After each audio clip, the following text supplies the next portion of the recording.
Hello, y'all. It's your coach Monique. It's 6 o'clock. You already know what it is. It's Monday, my normal time that I go live. And I am here with a few different topics today. If you guys are joining in, just let me know you're here. Go ahead and say hi, wave, whatever, an emoji, something down below, just to let me know you're here. Hey Anthony, I'm just sharing this right now on my business page and my group, so bear with me just a second. I'm trying to do it without you guys hearing the volume. Hello y'all. My bad. Bear with me just a second. Having technical difficulties right now. Hey Davion. You can wave. I'll wave to you. Can somebody share this to my business page? It's Monique Atkins Coaching. I'll just do it after. But today and this whole month is about the men. And today's topic is just going over a few of the father's role in a parenting situation, and also 6 ways to build a stronger bond with your kid, because I want to help fathers reestablish that bond and connection with their child and be more involved in their child's life. A lot of times people focus on moms and helping moms, and I want to focus on this month the fathers, because we need them. We need them involved in their children's life. It's very important. There's certain things a child must and need to learn from a man, not from a woman. Because as a woman, we cannot teach our men how to be men, our boys. So contrary to what people really be saying or what people think, it don't work. We can't do it. So I'm here to share a few tips to help reestablish those bonds and connection with their kids, and also give them a few tips on how important their role in a child's life is, and what a child needs. So I'll start with the role, and this is going to be coming from my Guide to Co-Parenting Like a Boss ebook, which is available on my website, MoniqueAtkinsCoaching.com, for only $7. Basically, men tend to dominate in the leadership role. That's why they always say men are the leader, they're the person over the household, things like that. They build morale, and they look at the bigger picture, whereas women are more detail-oriented. Men act more like the buddy and the authoritarian when it comes to the kid. They like to play with them, things like that. They're the friend, while the mom is like usually more strict. Men help build character and confidence because they don't let their kid give up, especially like when it comes to sports, or if they're not good in something, they're going to keep pushing them. Sometimes women try to save their kid and be like, no, don't push them, you're pushing them too hard. Like, I used to be a cheer coach, and what did I call the soccer moms and the dads be out there in the field watching the kids play football in the Pop Warner games, and they be yelling and they push them, especially like coaches. And women are always there to try to save the kid. Like, you're pushing them too hard, they're going to throw up, it's too hot, stuff like that. But men make them build that confidence and that character. So it's always good to have both even aspects in the child's life. Hey, Randy. Also, men are taught to be competitive. So they teach the kid that competitive edge, so they won't be just passive. Like, they'll learn how to compete and be in competition, even if they're doing it against the kids, like 2 kids competing against each other. It's always a game, it's always a race, and that's what make it fun when kids are dealing with their dad versus their mom. The mom is like usually the one that's too serious, and dad is willing to play and get dirty with the kid. Their dads are more of a disciplinarian, and they're more attentive in teaching lessons and making conflicts disappear. So dads are more detached emotionally from the child, because they're not in the child's, usually the day-to-day routine of a child's life. That's usually more of a role that a mother takes. But the child do need balance between support and discipline. The mom support them, the dad discipline them. They need that balance. Hey sis. And fathers are more brief and to the point with a kid. They don't usually waste a lot of time on doing unnecessary things when it comes to kids. And they teach the kid more of an independence, whereas women encourage security. So kids do need to learn both those roles. And when kids grow up in a house with a father, they're more familiar with like the curiosities of men in the world, especially girls. They learn that from their dad. And the next thing, as far as the 6 ways to build a stronger bond with your child, the first way is to develop a common interest. If it's sports, like some girls like sports, I'm not one of them, but if your daughter likes sports or your son likes sports, you can sit down and watch a game together. That's pretty easy and simple. It don't cost you anything. All you're doing is watching TV, but you're also bonding at the same time. Number 2 is don't be afraid to have a little playtime. Kids love to wrestle. They love to play. If you got a daughter, you might have to sit down, suck it up, and do tea time with her, but it ain't gonna hurt you. It's fun. The third thing would be to get involved in a father-child activity. Like you can have a play date. They have a lot of like parent and kid classes or activities depending on the age of the child. You can do amusement parks. You can do water parks, stuff like that. The movies. It can be really simple. If you have an active child that's very like curious and destructive, number 4 would be best for you. Take on a big project. If you have a backyard, you can build something. If you don't, you can go to Hobby Lobby or a hobby store, especially if you have a boy. You can build those little remote control cars, stuff like that. Take on a big project, the drone, just build something. And you can do that with your child, and that's bonding at the same time. And they'll look at you like, oh my gosh, my dad can do anything. Like, he can fix anything. Number 5 would be listen to your child. They'll tell you what they want from you. Simple as that. Just listen to them. The 6th one is make one-on-one time. You can always do a father-daughter day. I love seeing that. That is so beautiful to me. You can do father-son day. You can go out, play sports, go play basketball at the park. A lot of the stuff you can do with your child don't cost you anything. So that can never be an excuse like, oh, I can't afford to take him out. I can't afford to do this. Hey, Kara. Tea time. I wrestle a lot and loved it. Yes, my son is very rough. Randy, and oh my gosh, like he would have me hurt, injured, and everything else. So I can't really play rough with him because I'll be like, I give up. I quit. Like he's gonna be as big as me soon, and he only 9 and he already 5 feet 2. So that tell you right there, he's over 100 pounds. He's solid, but playing with him, he don't know when to stop. So that's the hard part. Some kids are like that. And I just wanted to talk more about what I do.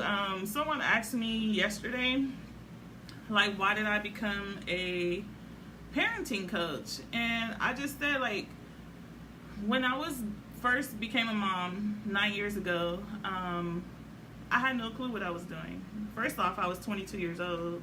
I felt like I was super young, even though most of my friends had kids way before me. But I wasn't prepared. I didn't want to give up nothing. I was still selfish. I wasn't patient, but I learned a lot of patience since then.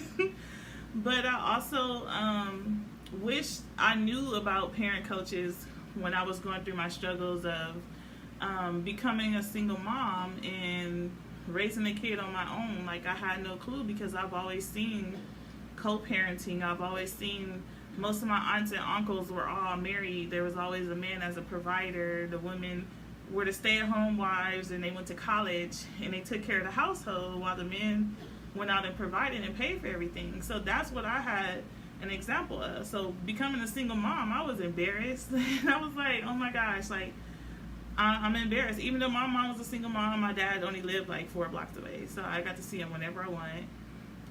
I grew up with my siblings. I have 4 younger brothers and a twin sister. But it was hard because I'm like, oh no, I'm not supposed to be a single mom. Like, I'm a good woman. I used to feel like horrible. I went through the worst postpartum depression, and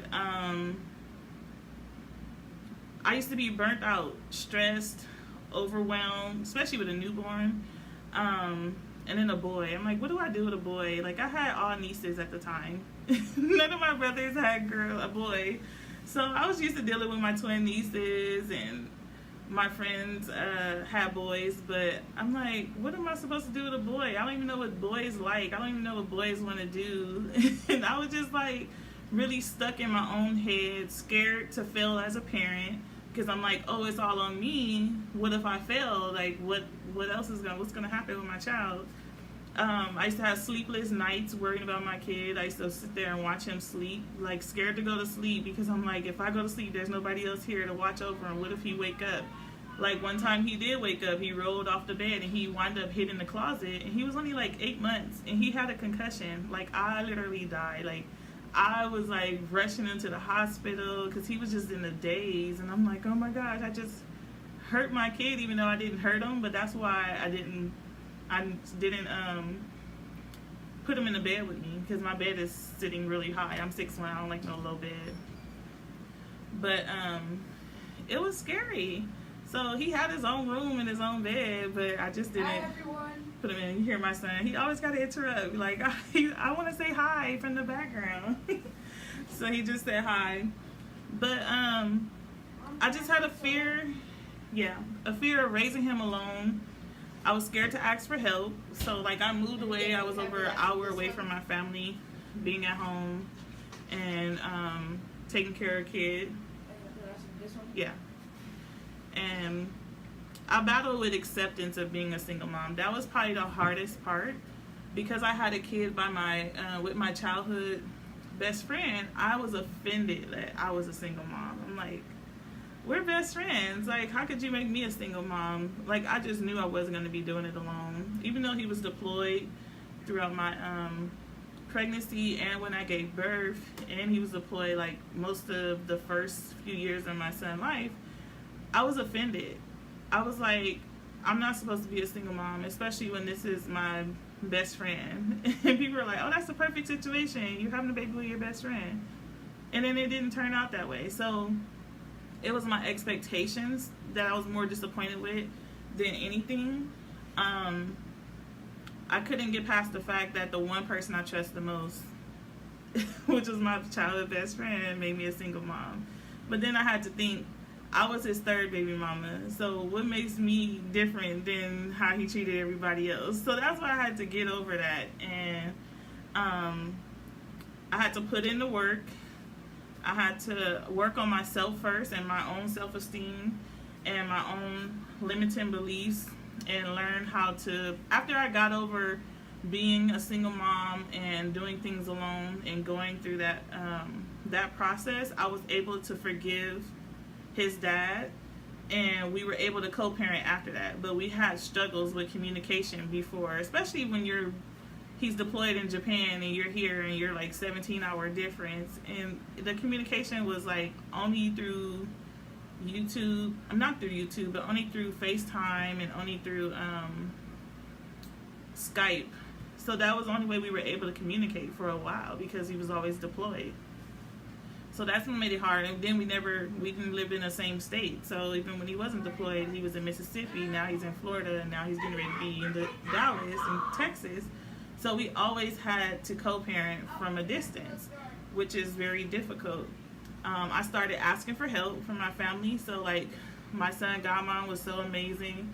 She would take him 2 days a week so that I can get a break, because I was in school. I went back to college when my son was 4 months old. I just had to transfer from campus to online.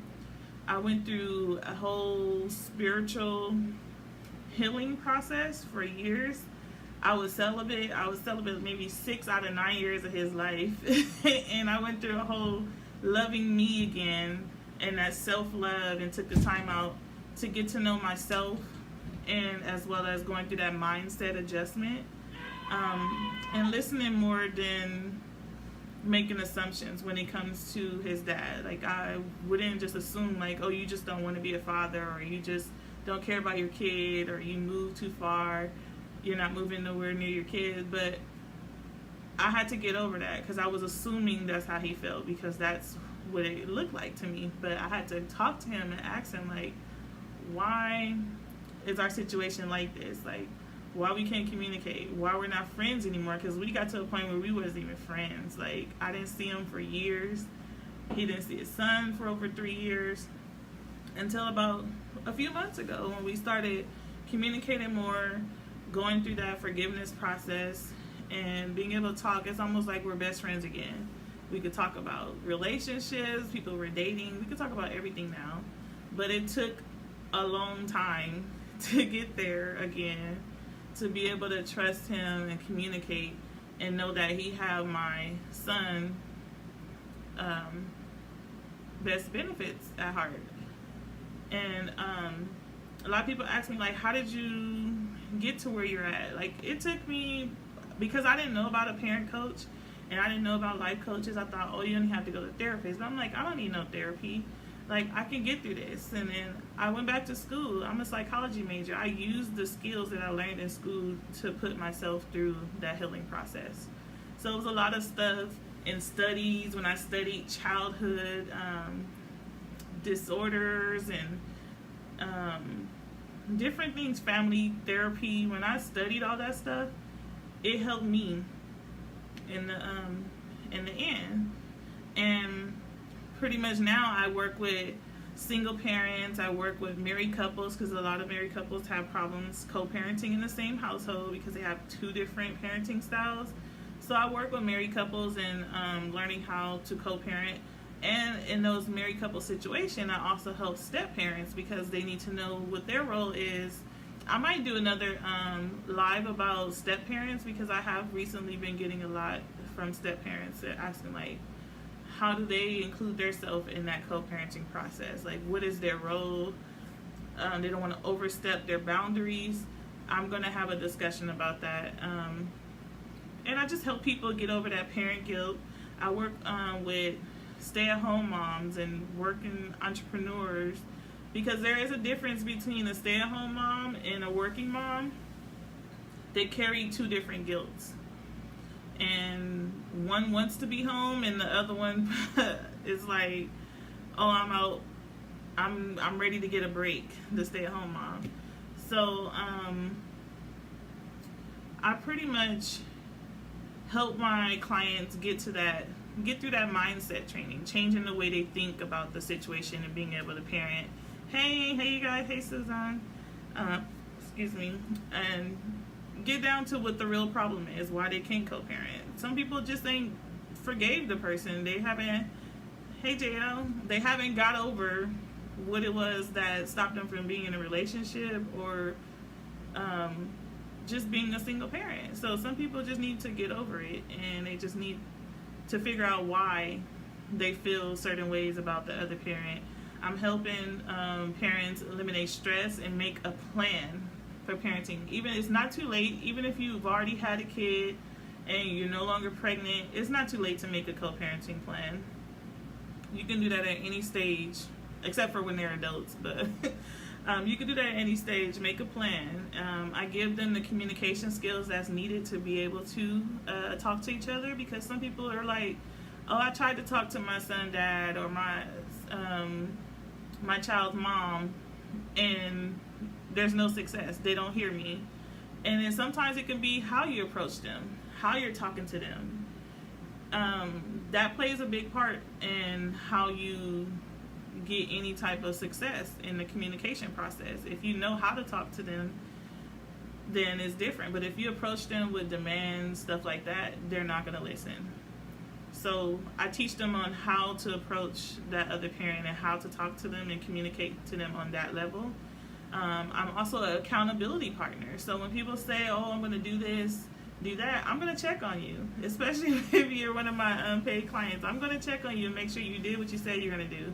If I give you a homework assignment for that week, and I'm going to check on you midweek to see where you are with that homework assignment, if you have any questions. So I hold you accountable for everything. I eliminate courts making a decision for you. A lot of people go through nasty court battles, stuff like that. That's expensive. And I eliminate that process where you can be adults and make the decisions for yourself and not let a judge tell you when you can see your child, when you can't see your child, when you could have just figured that out on your own. Then you don't have to pay all these thousands of dollars to get a lawyer to drag a kid through court, because some states allow the kid to be a witness on the stand for certain things, and you put the child in between your issues. And then at the end of the day, they'll make you see a mediator, which is basically a life coach, to get down to making agreeing with something. You can save that whole pain and heartache and that drama show in court and just deal with a parent coach and make a plan. I help them change their child's behavior, because a lot of kids act out, but sometimes it's because of you. So a lot of people don't want to hear that, like, oh, my child is acting out, they're doing this, they're doing that. And sometimes they're doing that because their parents can't get along, their parents can't resolve conflicts. How could you teach your kid those skills if you don't know how to do it? So I help them. First, I always work with the parent, because like people are like, why you focus on the parents? Because it starts with them. When you know better, you do better. And then you can model that to your kids. You teach your kids those skills. If they see you can't get your emotions together, you can't communicate, how they're going to learn that? They can't, unless they wait till someone else, another adult, teach them. I help them open up the communication between both parents and the kid. That's why I came up with my my icebreaker card game. Thanks.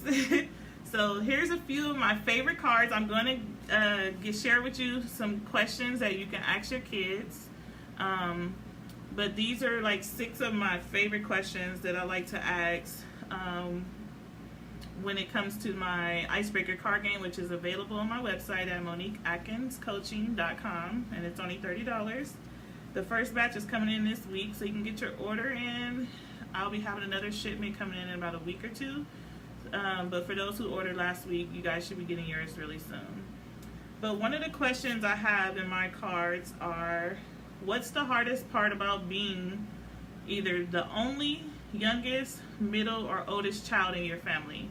It's important to ask that because there are studies out there for like the different type of behaviors and discipline for wherever your child fall in that category. If they're the only child, I call it the only child syndrome. They're usually more selfish, inconsiderate. It's all about me, me, me, me, me. And then they have the youngest child. Sometimes that's the child that gets most of the attention. So the other siblings rival with that kid because they're like, oh, I don't get no attention anymore. The middle child is always the one that's like just out of luck. I was the middle child. You feel like you're misunderstood. It's just a lot with the middle child. The middle child are usually the ones that give the most problems because they're trying to get attention. The oldest one, overwhelmed, overworked, because a lot of parents put that oldest child, give them the responsibility to take care of the other kids or to help out the most in the house. So it's good to know how your child feels about being in that role, wherever they fall as far as in the family. The second question is, what kind of things make you want to cry? I always want to know what makes my child sad, because I don't want to do what makes him sad. So I always ask him, like, what things make you want to cry? And then, of course, death. But he's like losing a friend, when I miss my dad, and stuff like that. So you want to know how you can help them with that and cope with it. The third question I have is, what do you wish I understand better about you? Ask your child that. Because some kids, like me, I used to feel misunderstood.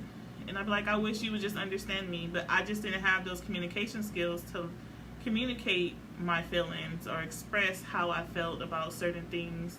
I should just, whatever, let it go. I'm just going to be the misunderstood child. That's how I was. So I would just go out and do my own thing. And another question is, do you know how much I love you?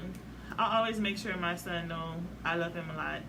We say I love you to each other at least 20 times a day, literally. Like, my family can vouch for it. They'll be like, dang, Mom, I love you, I love you, I love you. Like, giving hugs and kisses, because my son is one of those very affectionate people. I'm not, but it grew on me because I know that's what he needs to feel. He needs that validation that I love him, and I know he loved me or he know I love him. Another one is, what superpower do you wish you had? Every kid wish they had superpowers. I was just curious to see how. He told me he wished he was invisible so he can beat up the bullies. I was like, oh my gosh. So he was like, I wish I was invisible because I want to be able to beat up all the bullies in the world and they not know who beat them up. And it was just crazy. I was like, my kid, his imagination, he go all off the wall. But I just love hearing the responses from him. And that's what make it more fun, because we'll sit and laugh and play. Like, we'll go through like 2 or 3 cards a day. Or we'll make it like our family night or a movie night, and we'll go through some topics. And I'll do it with him and his dad through FaceTime, have his dad ask him some questions so he can understand how his child think as well. The last one is, if you can choose another name for yourself, what would it be? As a kid, I used to absolutely hate my middle name, and I never used to tell people what my middle name was. And I always be like, I'm going to change my name like when I get older. When I get married, I'm totally dropping my middle name because I absolutely hated it. But I always want to know, what would kids say? I haven't asked him that question yet because I wanted to see. I was going to do a live question and answer with him so that y'all could see his response and see how silly my child is. And how over the top he is and dramatic. He wants to do a live with me, so I was like, oh, we could do the cards, and trying to figure out how to incorporate him in the lives. But that's pretty much what I wanted to share with you guys today. Thank you for listening. Hopefully, I think Facebook, I don't see the questions or comments, but I think that's something dealing with crazy Facebook. But if you guys have any questions, drop them in the comments and I'll come back and respond. But thanks for tuning in. I didn't want to make this one a really long one because all my other ones be like an hour and a half. And I might come live again, I think Thursday, with a different topic. But thank you guys for tuning in, and I hope you enjoy your Monday. Today was an amazing day. Oh, thanks, Suzanne. I have some more. I probably try to share a few each time I go live every Monday at 6 p.m. And I'll probably share a few. I shared a few earlier in the year, but I haven't done any questions in a while. Hey, Keisha. I had to log out of your live to do mine. But I'm going to catch the replay. It was really good. But yeah, thank you guys. Oh no, it was one more question that someone asked me. It was a good question. It was, what is my legacy? Nobody ever asked me that. Like, what legacy do I want to leave with my business and how I want to impact people? I want to basically change society's views on broken homes. No problem. Anytime, Keisha. You know I'll support you. I'll miss you on lives. I just want to lower the statistics of unwed households and keep families together. I just want to bring families together and raise mentally, physically, and emotionally healthy children. That is very important with me, being in the psychology field. That's my key thing, is to bring back where kids ain't shooting up schools, tearing up households, killing their parents. Like, I want to eliminate that. Like, our society is really going downhill, especially in the Black community. Our men are going out getting killed. If they were raised right at home and know how to communicate and feel comfortable communicating and being in the community with police won't be scared of us. We won't be getting shot. We won't be have to play the victim all the time either, because sometimes when we do something wrong, we did it wrong, and we need to admit that. I hate when people are like, oh, they're just trying to kill Black people for doing nothing. No, half of the time they did something to get the attention of the police, and that's why the police is messing with them to begin with. So I just want to change society, how they look at certain things and kids and how they're being raised. I want people to be able to communicate and understand each other better. A lot of, especially domestic violence, like teach people not to have that type of stuff. How to pick a mate. That's why we have dating coaches and relationship coaches. Learn how to pick the right person so that you could have a good parenting situation or won't be unwed relationship, bringing in a child to drama, to dysfunction. We need to change the cycle. And that's what I want to help do. I want to lower childhood suicide rates. There's too many kids out here killing themselves and their parents be like, I didn't know they were going through that. I didn't know. How do you not know your kid is stressed, depressed, being bullied in school? I don't understand. Are you not paying attention to your child? Do you not ask them questions? I'm like an interrogator. My son know when he got just one day where he's moody and stuff, what is going on? Like, I'm asking him a million questions to figure out what is going on. Did somebody touch you at school? Were you bullied? Did somebody say something to you? Because he'll be like, oh, I'm not going outside ever again. Be like, what happened? Let's go. Let's go find whatever kid that pissed you off and got you wanting to isolate yourself and be in the house. I'm not going to play with that. I'm going to take everything, every emotion serious. Sometimes I overreact, but I'd rather overreact than my kid try to kill himself because I wasn't paying attention to the signs. So that's why I wanted to have the card game. Yes, Keisha has a silent depression. I've been there. Yeah, we all have. Where you just don't tell nobody how you feeling. You just get quiet. You don't talk to nobody. You isolate yourself. But when you're a parent and a kid is in your household and they're locking themselves in the room, they're not eating, their sleeping is off. Like I shared a few weeks ago about the signs that your child is going through depression. I'll probably reshare that again just to remind people, pay attention to the signs, because now that it's summer and kids don't have to go to school. Some parents send their kids to summer camp like my parents did. I didn't have no choice of what I was doing for the summer. I already knew it was going to be a summer camp. We're going to be doing swimming lessons. But now these kids, some parents leave their kids at home by themselves. Some of them, I don't know what they're doing nowadays because it's a little different now because society is like, everything is more expensive with the economy. Some people can't afford to send their kids to a day camp or summer camp, so they're leaving them home. But you have to know and pay attention to those signs before you leave these kids at home by themselves and you come back and something happened. I don't trust these kids nowadays, so I pay attention to everything. And I also want to eliminate and lower the childhood bullying, because most bullies have something going on at home. It always starts from the home. And I always say, when you know better, you do better.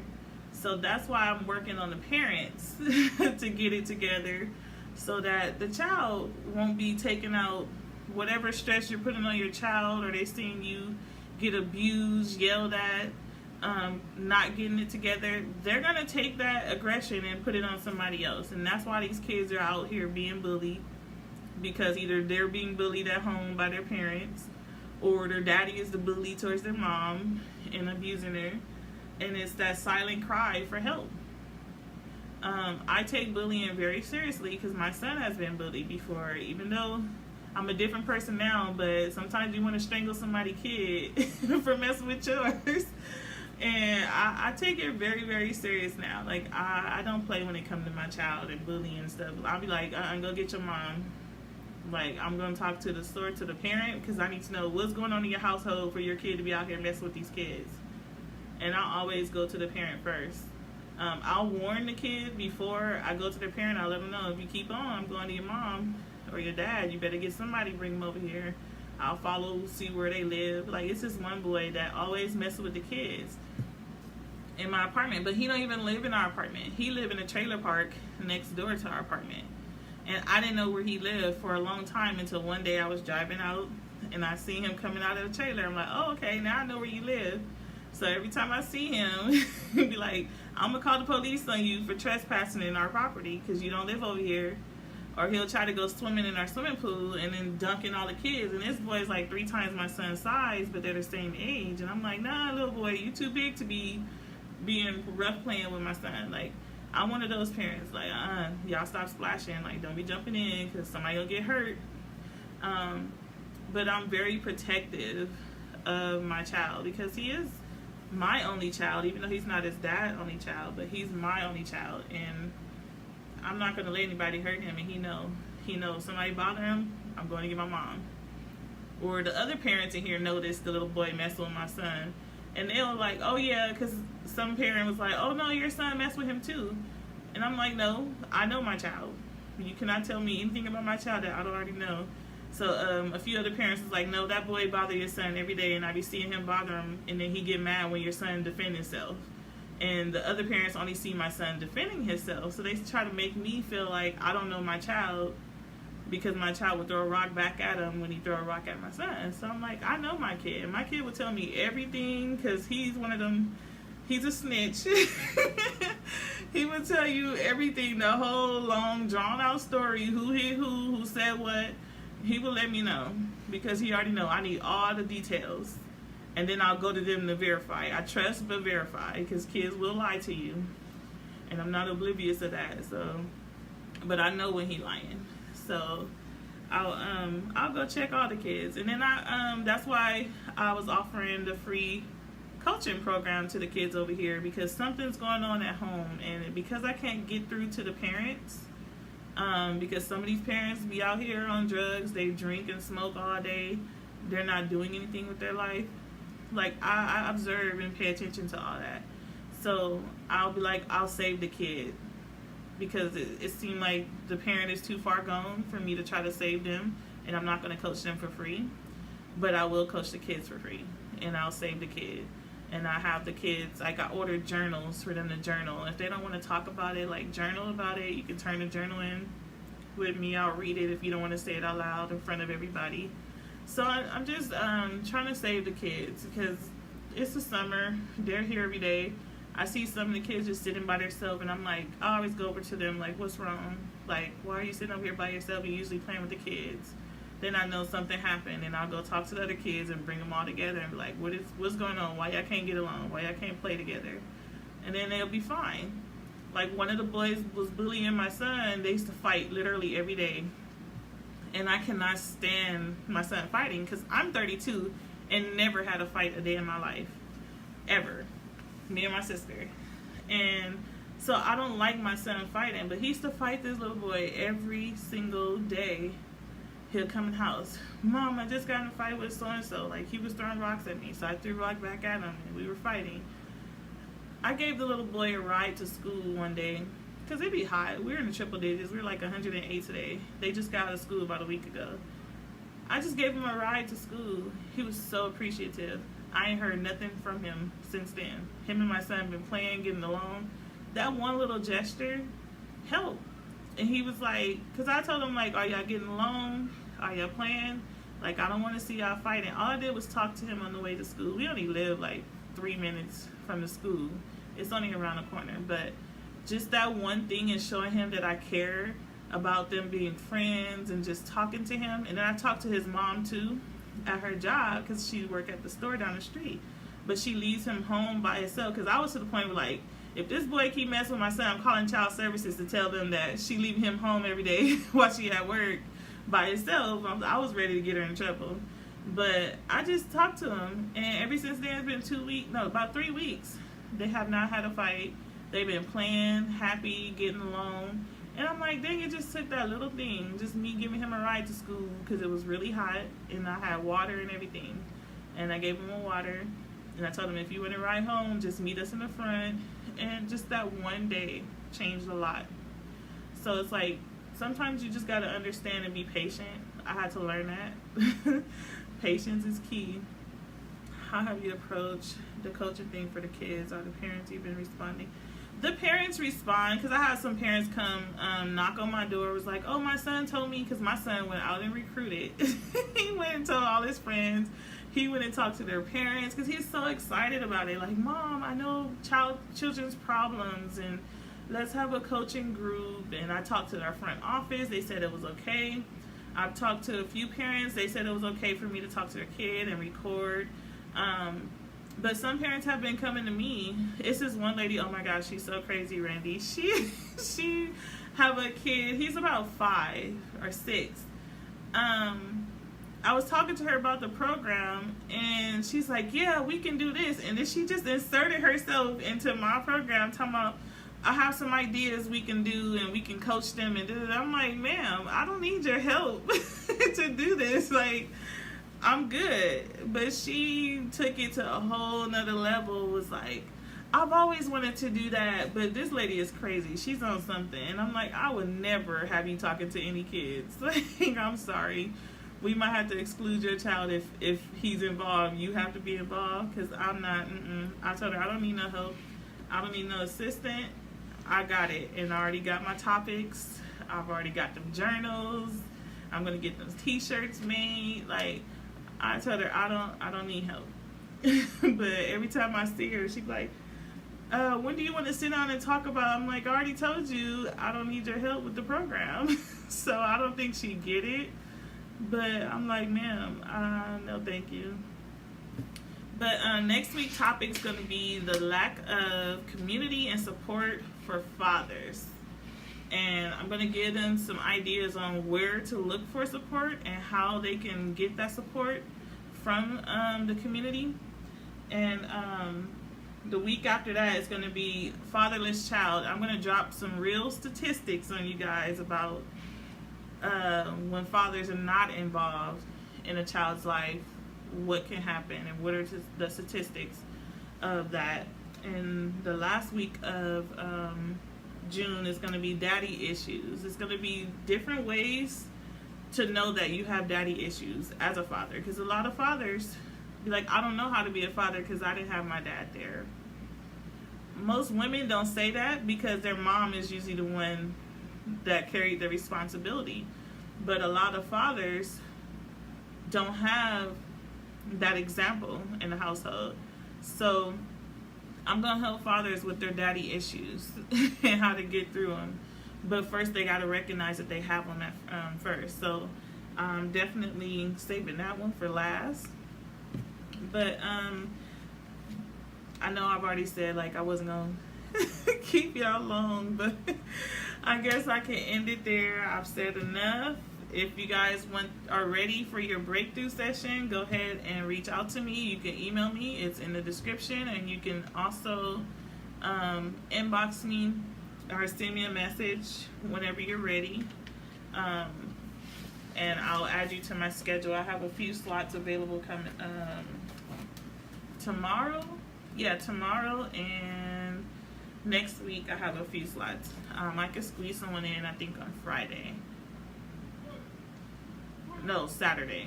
I have some morning slots open. But just reach out to me. Actually, next week I'll be in California. I might not open up next week, but just reach out to me and I'll let you know what I have available, because I'll be on the road going to California for my bonus kid graduation. She's graduating the 5th grade. My son, dad, his oldest daughter. So we're going to surprise her, and so she can have one of her siblings there, and then I'm going to surprise her with her dad because he's coming in town on Wednesday. So we're going to try to get him on live so he can tell y'all about our journey and our struggles and how we got to where we at now, and y'all be able to see us coexist and communicate live. But thank you guys for tuning in. If you're watching the replay, hit #replay so I can know that you came in and watched the video. And hope you enjoy the rest of your Monday. I know I've said this already, but this time I'm really gonna end the live. Enjoy your day. Bye.